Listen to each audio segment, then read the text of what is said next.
যদি কোনো মানুষ তোমায় হাজারো চেষ্টার পরও তোমায় অবহেলা করে, যদি তার সমস্ত স্বার্থ ফুরিয়ে যায় তোমার থেকে, যদি সে তোমায় সময় না দিয়ে থাকে আর তোমার সাথে কথা বলার চেষ্টা না করে, মোট কথা বলতে পারো যে সে মানুষটা তোমায় পদে পদে অবহেলাই করছে। তোমায় বারবার সে বোঝাচ্ছে যে সে অনেক ব্যস্ত আর সে তোমার সাথে কথা বলতে চায় না। আর যদি তুমি তার কাছে গিয়ে কান্না করো, তার কাছে নত হও, তার কাছে সময়ের জন্য ভিক্ষে চাও, তবে এখন থেকেই সেটা বন্ধ করে দাও। সবার প্রথমে তোমাকে এটা বুঝতে হবে যে ভিক্ষে চাইলে সময় আর ভালোবাসা কোনোটাই পাওয়া যায় না। তার বদলে যেটা পাওয়া যায় সেটা শুধুই ভিক্ষে। তাই তার কাছে নিজের সেলফ রেসপেক্টকে হারিয়ে তার কাছে তার ভালোবাসা আর সময়ের ভিক্ষা চাওয়াটা সবার প্রথমে বন্ধ করতে হবে। তুমি যদি তাকে নিজের গুরুত্ব বোঝাতে চাও, তবে কিছুদিনের জন্য তাকে একা ছেড়ে দাও। না, তার কাছে যেও না, তাকে ফোন, মেসেজ বা কোনো রকম ভাবে কথা বলার চেষ্টা করো না।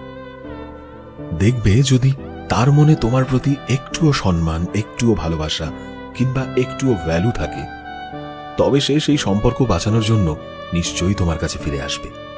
সে তোমার সাথে কথা বলবে, তোমার সাথে কথা বলে এটা জানার চেষ্টা করবে যে তুমি কেন দুম করে তার সাথে কথা বলা বন্ধ করে দিলে।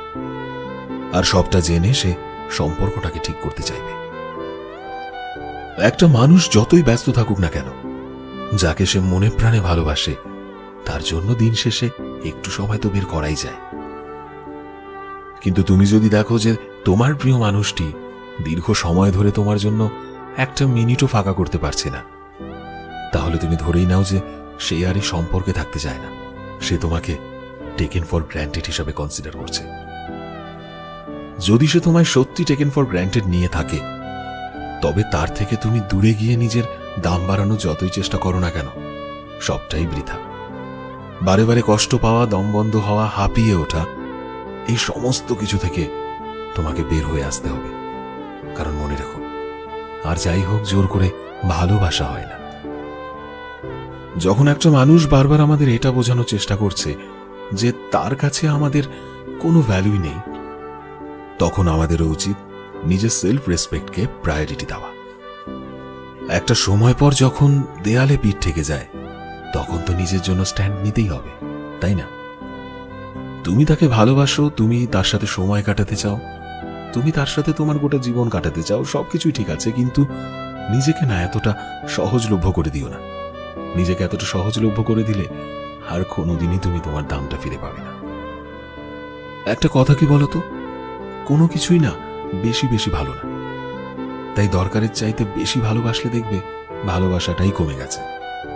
ভালোবাসা ভুল নয়, ভালোবাসা খারাপও নয়, তবে সমস্যাটা কোথায় বলতো? আমরা ভালোবাসায় এতটা ওভার এক্সপ্রেসিভ হয়ে যাই যে শেষ পর্যন্ত নিজের পায়ের তলার মাটিটাই খুঁজে পাই না। তাই সময় থাকতে নিজের মূল্য বোঝো, নিজের দামটা বোঝো। যখন তুমি তোমার মূল্যটা বুঝবে, তখনই তোমার সামনের ব্যক্তি তোমাকে সেই প্রাপ্য মূল্যটা দেবে। ভিডিওটি কেমন লাগলো অবশ্যই কমেন্টে জানিও। যারা আমাদের নতুন দেখছো তারা প্লিজ চ্যানেলটিকে সাবস্ক্রাইব করে দিও, এবং যারা অলরেডি সাবস্ক্রাইব করেছো তোমাদের সবাইকে অসংখ্য ধন্যবাদ। তোমরাও আমাদের তোমাদের মনের কথা লিখে পাঠাতে পারো। কিভাবে পাঠাবে? ডেসক্রিপশন বক্সে পুরো ডিটেলস দেওয়া রইল, একটু চেক করে নিও। দেখা হচ্ছে নতুন একটা দিনে নতুন একটা ভিডিওতে। টিল দেন ভালোবাসায় থেকো এবং সব ভাইকে ভালোবাসায় রেখো। Thank you.